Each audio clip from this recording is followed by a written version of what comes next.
fragmentations in this world. The truth of the matter is we are fragmented. We are fragmented in so many different ways, whether it's religious, whether it is politically, educationally, socially, economically, and so on and so forth. We can see that very clearly. As a matter of fact, I don't think the real issue is that we have difference of opinions in those areas. I think how rugged we hold those positions as if we are absolutely right and the others are wrong, and that we can't have anything in common with people who don't look like us, live like us, love like us, think like us, worship like us, is a folly that's going to destroy our country. Yes. And that is so silly. Yes. Is anyone married or been married? Let me see your hand.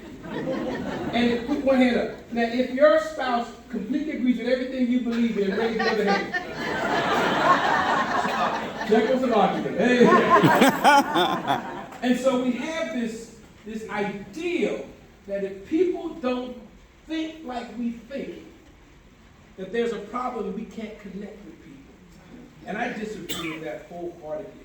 As a matter of fact, I think that when we hold those harsh positions, we put ourselves in the driver's seats of destruction and more chaos. So I just want to just kind of share a few thoughts, and then I'll get your way. One thought is that the darkness of this world needs light. Martin Luther King says that darkness cannot drive out darkness. Only light can drive out darkness.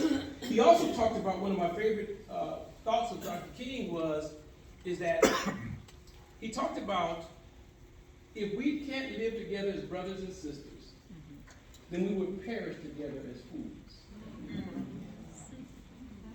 If we can't live together as brothers and sisters, we'll perish together as fools. One more thing. Dean Joe Curry, who is a part of the Baha'i faith, who is a mentor and a friend of mine, she tells me that, believe in the oneness. We heard the Baha'i prayer today, the oneness. And one thing that can connect us all in oneness is spirituality. The definition of spirituality, according to Dean Joe Curry, Dr. Dean Joe Curry, is spirituality is love in action. Now see, if I was at my church, they would say amen. Amen. So I wasn't going to say amen. Amen. Don't have me ask you again. All right. There are three things I want to share with you that we can bring about trust and unity in this fragmented world. The first thing that you must be able to do is to make unity a personal ambition of your own. To get close. Write it down. To get close. Turn to your neighbor and say, to get close. We grow and we learn by interacting with people who are different than we are. It is so easy to demonize, to fear what we don't know and what we don't understand. And that is a coward's way out of growing and expanding. When we spend time with people that are different, people that love different, people that worship different, people who think different, people who vote different, people who have different opinions about different things, then we are able to move past our fears and make a friend. Amen. I want to share with you. I got some Vanilla Baptist people in here. And I am convinced that we hate each other because we don't spend time with each other. We have fear because we don't understand. And I want to share something that's very powerful. My mother taught me a very powerful lesson. When I was 12 years old, getting ready to go to the 6th grade, my mother signed me and my two younger brothers up to go to this magnet school. As a matter of fact, it was the first magnet school in Los Angeles. And the big sale of this school called, they call it LACES now, Los Angeles Center for Rich Studies. I don't know if you've ever heard of it. But I was one of the first group of students to go there, and the big thing was all this diversity. There were people who had never met, because I lived in a ghetto. I lived in this beautiful city called Watts in South Central Los Angeles. And my home was nestled between two projects where gang violence was very evident and crack cocaine had infiltrated our community. And so I grew up in a neighborhood where my mother was always concerned about us, and it was 99.9% black, African American, colored, whatever you want to call it. And I never saw anyone in real time of a different race or a different culture or a different religion. My mother sends us to this school. And I get to the school, and it is as diverse as ever. We had people riding the bus, and we had people being dropped off in limousines. We had people with rags on their head. I didn't know what that meant. Dots and stuff. We were like, boy, I'm coming home like, Mom, there was a girl at school. She had a rag and a dot on her head, and I mean, just all this kind of stuff. And people were Jewish, and they were eating things called lox and bagels, and in my neighborhood, lox was something that came from your hair. Now, all this wonderful stuff, and 40 years later, my two best friends from middle school and high school is a Jewish guy and a guy who is Muslim, and we still talk to this day. We hang out all the time, and about 5, 6, 7 years ago, we were at my mom's house, and we all talking about how we had this experience at Los Angeles Center for Rich Studies and how wonderful it was. And I was like, Mom, what made you decide to send us to the school where our whole life would change? We saw things we've never seen before. And she said, my hate of white folks. I said, your hate? She said, I grew up in the Jim Crow South. And we had to move 2 times because my father registered voters to vote, and they threatened to kill him. We ran from the KKK. We had separate bathrooms and separate water. She said, and I hated white people. And she said, and I didn't want to pass that hate on to you guys. Amen. So I sent you to a school where you would interact with different people so that you wouldn't have the burden of hate that I have. My mother said, I've never been able to shake it, but I wasn't going to pass it on. If you want to make a difference in the world to bring about trust and unity in this fragmented world, you have to make it personal. You have to learn to spend time with people who are different so you can find a way to love those who are different. Amen. The second thing you must do is not only make it personal, but you have to mark your perspective. I believe that every human being is valuable in the eyes of God and has a spark of divinity in them. Amen. And that everyone can be used for a greater purpose.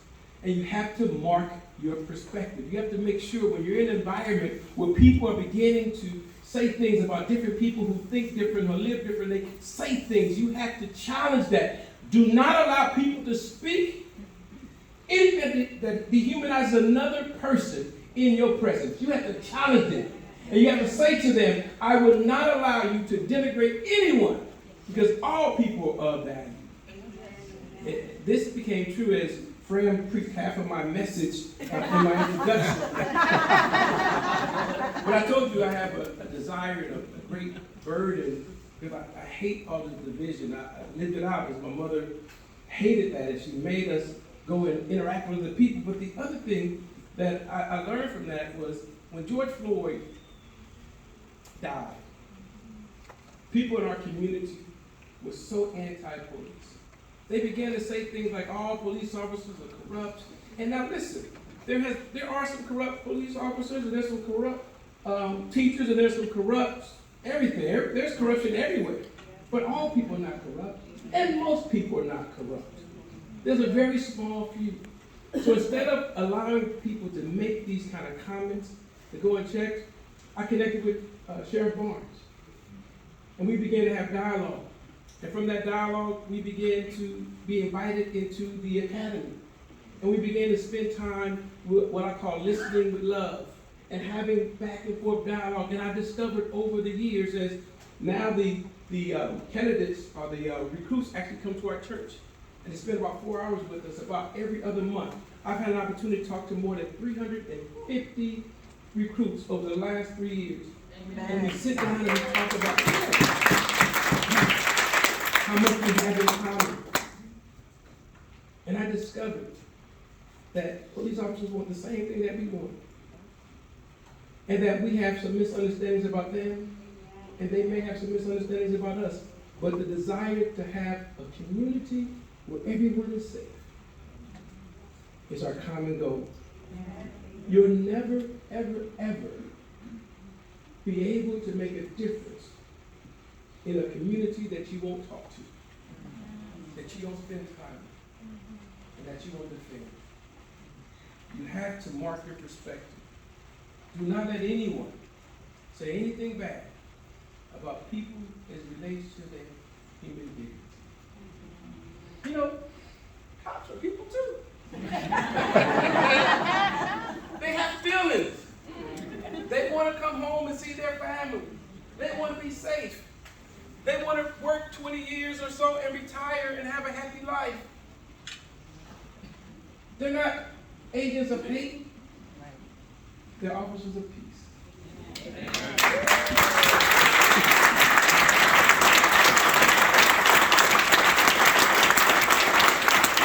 And when you talk to the people in my church, I do not allow hate speech of any kind in my presence. I challenge you to mark your perspective and make sure you speak out against hate speech. Hate speech leads to hate action. And hate action further breaches the trust of the community. One nation under God, indivisible, with liberty and justice for all. So the first thing, make it personal, spending time.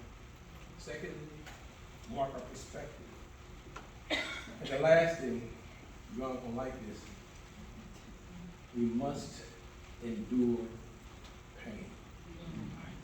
If you're gonna make a difference, you gotta endure pain. The pain of being ostracized, the pain of being lied on, the pain of being set apart when you take a stand for justice and for liberty and for equality. When you share your desires